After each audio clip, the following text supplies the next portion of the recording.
podcast is part of the Sports Social Podcast Network. Salut à toutes, salut à tous. Deuxième étape aujourd'hui du René-Witt Tour, une étape entièrement plate qui, comme hier, devrait terminer au sprint. À moins d'une performance exceptionnelle des échappés. Le danger aussi aujourd'hui un petit peu, c'est le vent qui pourrait peut-être créer des bordures dans cette campagne belge avec ce parcours entièrement plat. Il y aura donc un petit peu des risques de bordures. Ce sera vraiment la seule difficulté, le seul intérêt un petit peu du jour outre l'arrivée. Mais sinon, ça sera un sprint pour Jasper Philipsen, Tim Merlier, Jonathan Milan, vainqueur hier, Olaf Koy, Arnaud Delis, Van Garcia, Cortina, Sam Bennett, Sam Welsford, Binyam Girmay, Corbin Strong, Laurens Pitty, Pavel Bittner, Soren Verejkold, Davide Ballerini, Arvid de Klein ou Dylan Groenewegen. La victoire sera pour l'un d'eux aujourd'hui normalement. Chute de Bellocchi juste devant Armstrong qui est parti dans le terrain. Et attaque de Pierre Rolland. Voilà ce que nous disons depuis le début de ce Tour de France. Une chute terrible. Christopher Froome à pied. Mais quelle image du Tour. On n'a jamais vu ça. 100% cyclisme, le podcast du vélo en direct. Ça va Marion? Désolé. Allez, ça aura mis du temps, mais ça y est, on va enfin pouvoir partir le kilomètre zéro. On a eu pendant le fictif là une chute impliquant notamment Tim Merlier, Pavel Bittner, Soren Verejkold, mais bon, tout le monde a pu repartir. Ensuite, on a eu une crevaison pour John Baranechea pour la Movistar. Mais lui aussi, ça y est, de retour dans le peloton, c'est parti. Et on a aujourd'hui 3 non-partants, notamment les coureurs qui étaient tombés hier. Oliver Nyssen et Jonas Abrahamsen ne sont pas repartis, pas plus que le tout jeune Mattia Agostinaccio, 18 ans. Il avait terminé dernier hier de l'étape et lui aussi ne prendra pas le départ aujourd'hui. On aura quand même tellement attendu pour lancer finalement la course qu'on aura déjà passé le premier sprint intermédiaire du jour qui était dans la zone qui finalement était neutralisée. Donc il n'y aura pas de points distribués là pour les classements de la combativité, les points qui sont donnés uniquement par ces sprints intermédiaires parce que après 10 km de fictif, on n'avait toujours pas libéré les coureurs, mais cette fois-ci c'est fait. Et on a un premier trio là qui prend un petit peu d'avance avec Mikkel Bjerg pour la Team Emirates, Niklas Behrens pour la Visma Lease Bike et puis Michael Lambrecht pour la Team Flandre Baloise. Oui, la Flandre Baloise, pas à l'avant hier. Aujourd'hui, il doit absolument se rattraper. C'est le cas pour Lambrecht qui est avec deux coureurs des deux équipes qui normalement sont les meilleurs du peloton. Mais sur ce René-Witt Tour, la Team Emirates et la Visma sont venus sans sprinter. Et du coup, pour eux, l'objectif, c'est plus de prendre les échappées. C'est le cas donc encore là avec Bjerg et Niklas Behrens. Et l'écart qui augmente un petit peu avec le peloton pour ces 3 coureurs. 130 km de l'arrivée et l'écart qui atteint 1 minute et 30 secondes pour les 3 coureurs à l'avant qui sont donc bel et bien l'échappée du jour. Même si derrière, immédiatement, ça y est, les équipes de sprinteurs se mettent à rouler, à gérer. On leur donnera pas beaucoup plus que 7 minutes 30. L'échappée qui est, on va dire, beaucoup moins prestigieuse que celle d'hier, beaucoup moins expérimentée, en tout cas qui ont beaucoup moins connu la victoire. Puisque sur les 3 coureurs qui sont à l'avant, il n'y a que Mikkel Bjerg qui a déjà remporté une course et il n'en a remporté qu'une dans sa carrière. Et Michael Lambrecht à 23 ans ou Niklas Behrens à 22 ans, eux n'en ont jamais gagné la moindre. Mikkel Bjerg, lui, il a 27 ans. Le Danois, formé du côté de l'Agence Berman Axeon, la petite équipe américaine de division continentale, avant de rejoindre la Team Emirates dès 2020. Ça fait longtemps qu'il est là, Mikkel Bjerg. Un petit peu un historique de cette équipe émirati. Et donc une seule victoire en carrière, mais c'était au niveau World Tour pour Mikkel Bjerg. Et c'était un chrono sur le critérium du Dauphiné en 2023. Il devançait Jonas Vingegaard de 12 secondes et Rémi Cavagna de 27 secondes. C'est la seule victoire dans sa carrière pour Mikkel Bjerg. De manière étonnante, notamment, il n'a jamais remporté les championnats danois du contre-la-montre, qui est un petit peu quand même sa spécialité. Il a fait 3 fois deuxième en 2018, en 2021. Et encore cette année, deuxième du contre-la-montre danois battu par un certain Christian Egholm, un jeune coureur de 22 ans qui court pour l'équipe de développement de la Lidl Trek. C'est encore raté pour Mikkel Bjerg qui reste avec ce palmarès très, très modeste. Lui qui a été quand même 3 fois champion du monde junior du contre-la-montre en 2017, 2018, 2019. On attendait un peu plus de lui dans sa carrière ensuite et finalement il sera incapable d'aller chercher d'autres victoires. Et désormais, il est vraiment simplement un équipier, évidemment, dans cette équipe, un rouleur. Il a très très rarement sa chance, lui qui a fait 3 grands tours dans sa carrière, 3 fois le Tour de France, 3 fois le Giro et une fois la Vuelta. 3e d'une étape du Giro en 2020. C'est son meilleur résultat sur une étape. Et puis il a fait 5 fois Paris-Roubaix, 5 fois le Tour des Flandres, 0 fois les 3 autres monuments. Et il a fait quand même 4e du Tour des Flandres en 2024. L'édition remportée en solitaire par Mathieu Van Der Poel qui avait terminé avec 1 minute d'avance sur un petit groupe parmi lesquels Mikkel Bjerg était là. C'était Mozzato qui avait remporté ce sprint, prend la 2e place devant Nils Politt et Mikkel Bjerg donc. Malgré un talent clair et net pour Mikkel Bjerg, malgré de très grandes capacités de rouleur donc. Un palmarès famélique qu'il aimerait peut-être augmenter aujourd'hui d'une victoire en échappée, mais ça paraît quasiment impossible. D'ailleurs, l'écart est déjà en train de diminuer pour les 3 hommes à l'avant, alors qu'on est à 100 km de l'arrivée, l'écart qui passe sous la minute d'avance. Ah, le peloton qui va tellement vite qu'ils vont pas tarder à reprendre les échappées. On a une petite cassure là, voilà, ça y est, il y a du vent qui souffle aujourd'hui. Pas de pluie, mais du vent. Et on a une vingtaine de coureurs à l'arrière du peloton qui ont été un petit peu piégés, qui tentent de revenir, mais ça roule fort devant. Et les échappés qui n'ont plus qu'une vingtaine de secondes d'avance. Si on roule fort dans ce peloton, c'est pas pour rattraper forcément les échappés aussitôt, c'est plus pour tenter de créer des bordures. Ça a un petit peu marché, même s'il n'y a qu'un petit groupe de 20 coureurs distancés. Et les échappés, ils risquent simplement d'être une victime collatérale de cette accélération du peloton. Ils ont été repris, Mikkel Bjerg, Niklas Behrens et Mikkel Lambrecht. Leur aventure n'aura pas duré très longtemps, une 50aine de kilomètres. Ils sont repris. On a Dries de Bont, toujours un petit peu offensif, qui a tenté de partir en contre, mais il était poursuivi par plusieurs coureurs.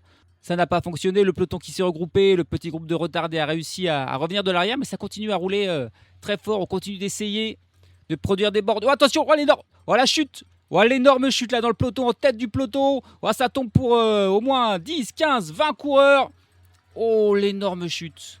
Oh, qui on voit, il y a Jonathan Milan, le leader, qui est par terre. Oh, ils sont au moins 30 coureurs par terre là. C'est tombé tout en tête du peloton. Arnaud Delis aussi est tombé.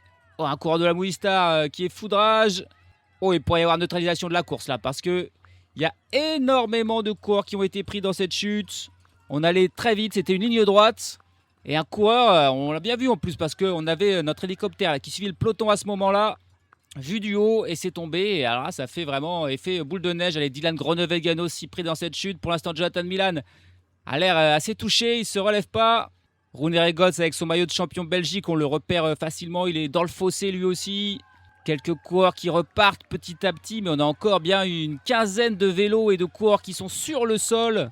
Kasper Asgreen notamment est toujours allongé. Un coureur de la NSL qui met bien du temps à se relever aussi, il est assis sur le goudron. Oh là là, il y a beaucoup de monde. Johnny Milan ne s'est toujours pas relevé. Amaury Capio pour la Jayco Alula non plus. Et les ambulances qui arrivent. Alors, il n'y a pas l'air d'avoir de cas extrêmement dramatiques. Et pour l'instant, la course qui continue, qui n'a pas été neutralisée. On a même là Dries de Bont qui attaque tout seul. Et la course qui continue. Mais là, vraiment, énorme chute. Tiens, on va revoir le ralenti. Qui est le premier à être tombé? C'était vraiment tout en haut du peloton. C'est un coureur de l'Alpecin Première Tech. Touchage de roue. Il touche une petite roue, le coureur de l'Alpecin Première Tech. Il me semble que c'est Tobias Bayer. Et hop, il fait une vague, deux vagues. Il tombe et il emmène tout le monde sur son passage. Quelle grosse chute! Et la course qui n'est donc pas neutralisée, qui continue. Pourtant, voilà, on a un peloton d'environ 100 coureurs. D'ailleurs, on a plein de petits groupes, de petites grappes de 10 coureurs, 5 coureurs, des coureurs isolés. Et certains coureurs qui ne reverront pas la tête de la course, ça c'est sûr. Ça c'est le cas pour Milan qui est toujours pas reparti. Tiens, là on voit Arnaud Delis qui est bien 1 minute derrière le peloton. La nervosité d'un peloton qui voulait aller très vite, qui voulait faire des bordures, a été fatale à de nombreux coureurs. La grosse chute, Johnny Milan qui repart seulement maintenant. La victoire d'étape, elle ne sera pas pour lui aujourd'hui, mais au moins, c'est pas l'abandon. Et Dries de Bont qui est repris, c'est étonnant. L'attaque de Dries de Bont quand même, alors qu'il y avait cette grosse chute derrière. Peut-être qu'il n'était pas vraiment au courant que c'était si grave, que tant de coureurs avaient été pris. Pourtant, c'était vraiment tout en tête du peloton. D'ailleurs, la principale victime, c'est Amaury Capio, son équipier, qui ne repart pas, qui abandonne. Dries de Bont repris, le peloton qui rattrape Dries de Bont et qui se regroupe un petit peu, même si certains coureurs, et notamment Jonathan Milan, sont encore loin derrière. Et il y a beaucoup de coureurs qui tentent des échappées secondaires. Là, on a vu Florian Vermeersch, accompagné de Vlad van Mechelen. Ils ont pris un tout petit peu d'avance, mais eux aussi ont été repris par le peloton. Dries de Bont a réessayé encore une fois, ça n'a pas marché. Là, c'est Edward Tuns pour la Lidl Trek. On est à 35 km de l'arrivée. Le rythme est vraiment très intense. On sent qu'à tout moment, il pourrait y avoir peut-être une cassure dans le peloton. Et certains coureurs pourraient être piégés. Du coup, tout le monde se bat pour être à l'avant du peloton. Du coup, ça va très vite. Et toutes ces tentatives un petit peu solitaires ne fonctionnent pas. 20 km de l'arrivée et on va arriver là à ce green kilomètre pour le peloton qui n'est plus complet. Évidemment, outre les coureurs qui ont été pris dans la chute, on a quelques coureurs qui ont été distancés parce que le rythme est vraiment terrible. Allez, on est à 500 mètres de ce kilomètre et là le peloton qui est complet et c'est Vlad van Mechelen qui le lance. Il est au duel avec Matteo Trentin et c'est Matteo Trentin qui va passer devant Vlad van Mechelen et qui va prendre 3 secondes. Et ensuite, évidemment, ça s'enchaîne, 500 mètres plus loin. Et ils peuvent pas, c'est trop dur pour les coureurs en fait de faire 2 fois le sprint. Là, c'est les coureurs de l'XDI Astana Team et notamment Mike Tønnesen qui vient prendre les 3 secondes. C'est un équipier, il me semble, qui est passé derrière lui en 2e position. Et allez hop, le 3e sprint. Et là, ce sont des coureurs de la Lotto Intermarché qui se montrent. On a Florian Vermeersch aussi qui est intéressé. C'est Jenno Bergmoes qui fait le sprint pour la Lotto. On a Paul Lapera aussi intéressé. Ça va être le coureur de la Lotto. Bergmoes qui prend 3 secondes. Et attention là, qui c'est le petit malin qui bien sûr après ce kilomètre a fait à très vive allure 3 sprints qui se sont enchaînés à chaque fois. 3 coureurs différents qui sont passés aux 3 premières places. C'est impossible pour un coureur de prendre 9 secondes dans ce type d'effort. Une fois qu'on a passé un sprint, on n'a plus rien pour faire le deuxième. Ah, c'est Alex Segart de la Bahrain Victorious. Et attention, faut pas laisser partir lui, sinon il est tellement bon rouleur qu'il pourrait finir, mais il est immédiatement rattrapé. Je crois que c'est Dries de Bont encore qui est là, qui fait l'effort pour revenir sur lui.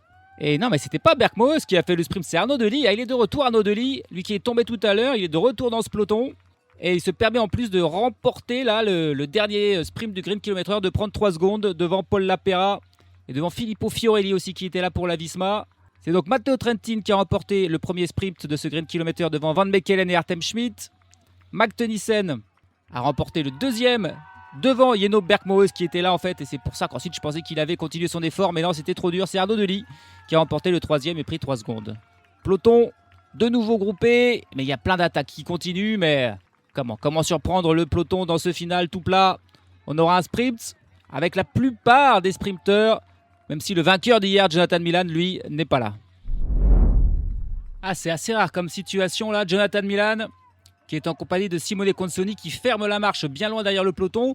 Problème, là on fait un tout petit circuit final d'une dizaine de kilomètres, même pas, et il est obligé de s'arrêter. On oblige Johnny Milan à s'arrêter. Alors a priori, on va pas le forcer à abandonner, il va peut-être pouvoir repartir, mais d'abord il va devoir laisser passer le peloton, qui lui est à 6 km 300 de l'arrivée, et probablement qu'une fois que le peloton sera passé, il pourra repartir, et il aura encore lui 6 km plus un tour à faire pour rejoindre l'arrivée.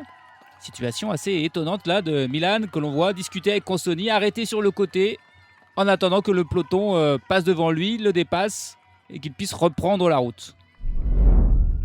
4 km de l'arrivée, le peloton groupé à l'exception de quelques absents dont Jonathan Milan qui ça y est a pu repartir. On est passé devant lui, là il a regardé passer les coureurs comme un supporter. Il a pu remonter sur son vélo. Normalement, il devrait pouvoir finir cette étape sans abandonner. Le train de la Tudor est pas mal en tête du peloton pour Arvind De Klein. Là, on a un problème pour un coureur de la Soudal, Louis Vervac, mais c'est pas pour Tim Merlier qui lui aussi est aux avant-postes. L'Alpecin Première Tech de Jasper Philipsen sur le côté gauche de la route. Du monde pour la Visma Leasebike. On va tenter de faire sprinter Filippo Fiorelli. De coureurs pour l'Uno X, pour Soren Verhetschold. La Décathlon, elle est sur la gauche de la route pour Olaf Koy. William Guillermey est bien placé dans la roue de Corbin Strong, il me semble qu'il va pouvoir le lancer. Il y a du monde pour l'IF de Marine Vandenberg et de Luc Lamperti. La banderole des 3 km de l'arrivée désormais. On espère que ce sprint là va se dérouler sans incident. Après une étape où les chutes auront quand même beaucoup marqué l'étape. Celle d'abord dans le fictif qui a retardé le départ d'une quinzaine de kilomètres. Puis celle à 65 km de l'arrivée qui a éliminé notamment Jonathan Milan. Le leader de cette course, il va perdre son maillot de leader aujourd'hui. Et pour l'instant, c'est toujours la Tudor qui fait vraiment le meilleur travail, qui a le meilleur train. 4 coureurs. Au moment où je dis ça, il y en a 2 qui s'écartent. Et il y en a 2 qui n'avaient plus de jus du tout. Arvid De Klein n'a plus qu'un seul équipier. Ça permet à la Décathlon de prendre la tête du peloton, à l'Alpecin Première Tech de remonter. La Décathlon, dans les sprints, ils sont souvent bons pour être bien placés là, à 2 km de la ligne. C'est encore eux qui sont là finalement, là avec 3 coureurs. Et non, mais Olaf Koy, il n'est pas dans la roue du tout de son train. On le reconnaît là, Olaf Koy, il a le maillot distinctif du classement par points puisque il est deuxième de ce classement derrière Johnny Milan qui lui a le maillot de leader. Allez, la flamme rouge, c'est toujours la Décathlon qui mène. Il se retourne beaucoup pour retrouver Olaf Koy, mais il n'est pas du tout là. Il est dans la roue lui de Dylan Groenewegen. c'est encore une fois mélangé là, il n'y a plus trop de train. Allez, c'est l'Unibet du coup qui va prendre les choses en main. Mais là, c'est vraiment l'anarchie totale. Il n'y a personne qui n'est dans la roue de son lanceur, de son équipier. Tim Merlier est tout seul. Philipsen à la lutte, il me semble, avec Clément Rousseau. Allez, c'est parti à l'avant avec un coureur de la l'IF qui lance le premier. Mais autour de Jasper Philipsen de lancer. Il a lancé de loin Jasper Philipsen. Il a débordé tout le monde. Pour l'instant, Philipsen en tête. Philipsen qui a largement de l'avance. Søren Verenskol qui tente de remonter, mais ça sera facilement pour Jasper Philipsen. Tim Merlier m'a l'air de finir très très loin. Jamais vraiment été un protagoniste de ce sprint. C'est Verenskol qui prend la deuxième place. Il me semble que c'est peut-être bien Clément Rousseau pour la Groupama FDJ qui fait peut-être troisième. Mais ces deux coureurs ont été bien loin de Jasper Philipsen. Là, quand il a déclenché, c'était surpuissant.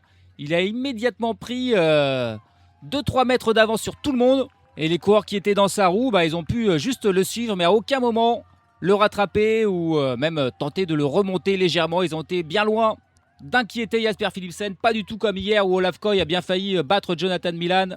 Là, c'est une victoire indiscutable pour le Belge. Allez, on va revoir ce final au ralenti. On le voit là, Jasper Philipsen, il est en 5e position, parfaitement placé dans la roue de Verenskol. Tim Merlier est dans sa roue. Et Tim Merlier, il a un souci. Il a un souci mécanique. Il a eu un petit saut de chaîne. Et immédiatement, il est passé de la 6e à la 15e place. Et ça, c'est pile au moment où Philipsen lance le coureur de la Groupama FDJ dans sa roue. C'était pas Clément Rousseau, c'était Matteo Milan, le petit frère de Jonathan Milan qui est là pour la Groupama FDJ, qui est dans sa roue et qui peut rien faire. Søren Verenskol qui remonte. Mais on a aussi un coureur de la Lotto qui remonte, et c'est pas Arnaud Delis. Et j'ai l'impression que ce coureur de la Lotto vient doubler Milan et Verenskol de même sur la ligne, peut-être pour prendre la deuxième place. C'est qui là? C'est Joshua Giddings pour la Lotto Intermarché. Alors, très inattendu, mais c'est bien lui, le Britannique de la Lotto Intermarché, Giddings, qui fait la deuxième place, et Verenskol 3e, Matteo Milan pour la Groupama FDJ 4e. Mais tout ça, c'est bien loin de Jasper Philipsen qui avait plus d'un vélo d'avance sur tout ce petit monde. Tim Merlier a eu un souci mécanique et n'a pas pu vraiment participer à ce sprint. Olaf Koy était bloqué. Jonathan Milan n'était même pas là. Et du coup, Philipsen en a profité pour s'imposer. Il avait déjà gagné des victoires d'étape sur ce Renewi Tour qui, à l'époque, ne s'appelait pas le Renewi Tour, en 2020, en 2023 ou en 2024. Voici désormais une 4e victoire d'étape pour lui en 2026 sur ce Tour du Benelux. Après avoir terminé 4e hier, c'est la victoire aujourd'hui. 65 victoires en carrière pour Jasper Philipsen. Cette saison, on l'a notamment vu s'imposer. Sur le Tour de France, il en aura remporté une avec un scénario différent. Pour une fois, il était plutôt dans une échappée. Il a remporté une étape et le classement général du Baloise Belgium Tour. Il a remporté des classiques comme le Sprint de Copenhague ou in Flanders Fields. Il avait du mal à lancer sa saison, mais il va beaucoup mieux, Jasper Philipsen. Et il sera à suivre. Alors probablement pas demain, ça va être trop dur pour lui. Quoique c'est quand même un coureur qui a remporté Milan-San Remo et qui performe bien sur les monuments pavés aussi. Mais surtout les deux étapes suivantes qui devraient peut-être se terminer au sprint. Sa razzia peut-être n'est pas terminée, d'autant plus que Jonathan Milan, diminué suite à sa chute, ne sera peut-être plus un adversaire redoutable. En tout cas aujourd'hui, c'est un podium beaucoup plus inattendu qu'hier. Hier, on avait les 4 meilleurs aux 4 premières places. Là d'ailleurs, Jasper Philipsen, on a donc cette très surprenante deuxième place de Joshua Giddings pour la Lotto Intermarché. Søren Verenskol, ça c'est quand même pas n'importe qui, vainqueur d'étape sur le Tour de France en 3e place. Et puis Matteo Milan, donc le petit frère pour la Groupama en 4e place. Suivent Arvid De Klein, 5e. Arne Marit pour la Red Bull Bora-Hansgrohe prend la 6e place. Zach Hertzen, Slovène de la Bahrain Victorious, qui termine 7e devant Hub Hartz pour la Lotto. Bon, on a des sprinteurs pour la Lotto, mais pas d'Arnaud Delis, c'est étonnant. Sam Bennett va chercher un nouveau top 10, il est 9e. Et puis c'est Tim Merlier qui a vraiment eu un petit souci mécanique dans le final, qui termine 10e. Déception pour Olaf Koy, seulement 12e devant Binyam Girmay et Pavel Bittner. L'IF Education Easy Post, ils ont lancé beaucoup trop tôt. Et Luc Lamperti et Marine Vandenberg terminent 17 et 18e. Dylan Groenewegen aujourd'hui ne fait que 20e. Mac Tennyson seulement 25e pour l'XDX Astana Team. Alors que Arnaud Delis n'a pas vraiment participé au sprint, il termine 46e alors qu'il était pourtant là dans ce peloton. Une centaine de coureurs qui ont fini ensemble, mais donc plus d'une quarantaine qui ont perdu du temps. Parmi eux, on notera Dylan Van Baarle, qui aurait pu être un coureur pour le classement général, mais qui termine aujourd'hui à 2 minutes et 42 secondes. Luca Mozzato aussi, pour le classement général, ça pouvait être important, mais il perd 50 secondes aujourd'hui. Kasper Asgreen, pris dans la chute, massive à 60 km de l'arrivée termine à 11 minutes 50. Et puis Jonathan Milan est le dernier du jour en compagnie de son compagnon de toujours, son poisson pilote, son ami Simone Consoni. Ces deux coureurs qui terminent à 22 minutes et 6 secondes, soit seulement 50 secondes avant la fin des délais. Après, je me dis que vu qu'on les a forcés à attendre 3-4 minutes sur le bord de la route, que le peloton passe devant, peut-être que s'il avait fini hors délai, on l'aurait accordé un petit bonus de temps supplémentaire. Mais c'est bon pour Milan qui pourra continuer sur René Tour, à l'inverse de quelques cours qui ont abandonné. Amaury Capio pour la Jayco Alula, Heiko Bastians pour la Soudal Quick-Step, Nico Dens pour la Red Bull Boransgro et puis Corbin Strong pour la NSN Cycling Team. Des coureurs un petit peu quand même importants là qui quittent cette compétition. Le classement général a été bien chamboulé. C'est désormais Jasper Philipsen, le nouveau leader. Il a 4 secondes d'avance sur Olaf Koy et Dries de Bont. Quinton Hermans à 5 secondes. Tim Merlier et Verenskold à 6 secondes. Puis ensuite à 7 secondes, on retrouve des coureurs comme Mike Tennyson, Arnaud Delis, Matteo Trentino ou Timo Kilic, des coureurs qui ont pris des bonifications lors du Green Kilometre. Jasper Philipsen s'empare aussi du classement par points devant Tim Merlier et Jonathan Milan. Et puis dans les autres classements annexes, il n'y a pas de meilleur grimpeur, mais il y a un classement des sprints intermédiaires. Et c'est pour l'instant toujours Lionel Tamigno qui en est le leader, alors que Vlad Van Mechelen, lui, qui a pris 2 petites secondes de bonif aujourd'hui, garde son maillot de meilleur jeune. Demain, c'est la 3e étape et c'est l'étape la plus dure, la plus difficile. Il y a 13 secteurs pavés. Il y a encore plus d'ascension, de petits murs. Et là, c'est vraiment des passages compliqués, avec notamment le mur de Gramont, évidemment. Ascension très connue, que l'on retrouve souvent sur le Tour des Flandres.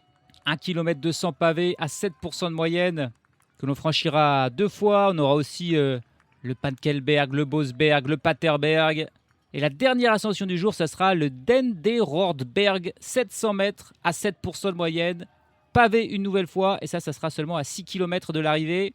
Et elles vont vraiment s'enchaîner. Toute la journée, c'est montées, descentes, ces petits secteurs pavés. Donc ça sera compliqué pour tous les sprinteurs d'être là. Le classement général devrait être chamboulé. Une échappée pourrait aussi avoir sa chance, parce que du coup, on ne sait pas trop quelle équipe va rouler derrière une éventuelle échappée, puisque il n'y aura pas de sprint. Donc les équipes de sprinteurs ne vont pas non plus se livrer à fond. C'est probablement la Team Emirates avec un coureur comme Florian Vermeersch qui voudront prendre les choses en main pour ce qui sera cette étape reine de ce René Tour. Salut à tous, salut à toutes.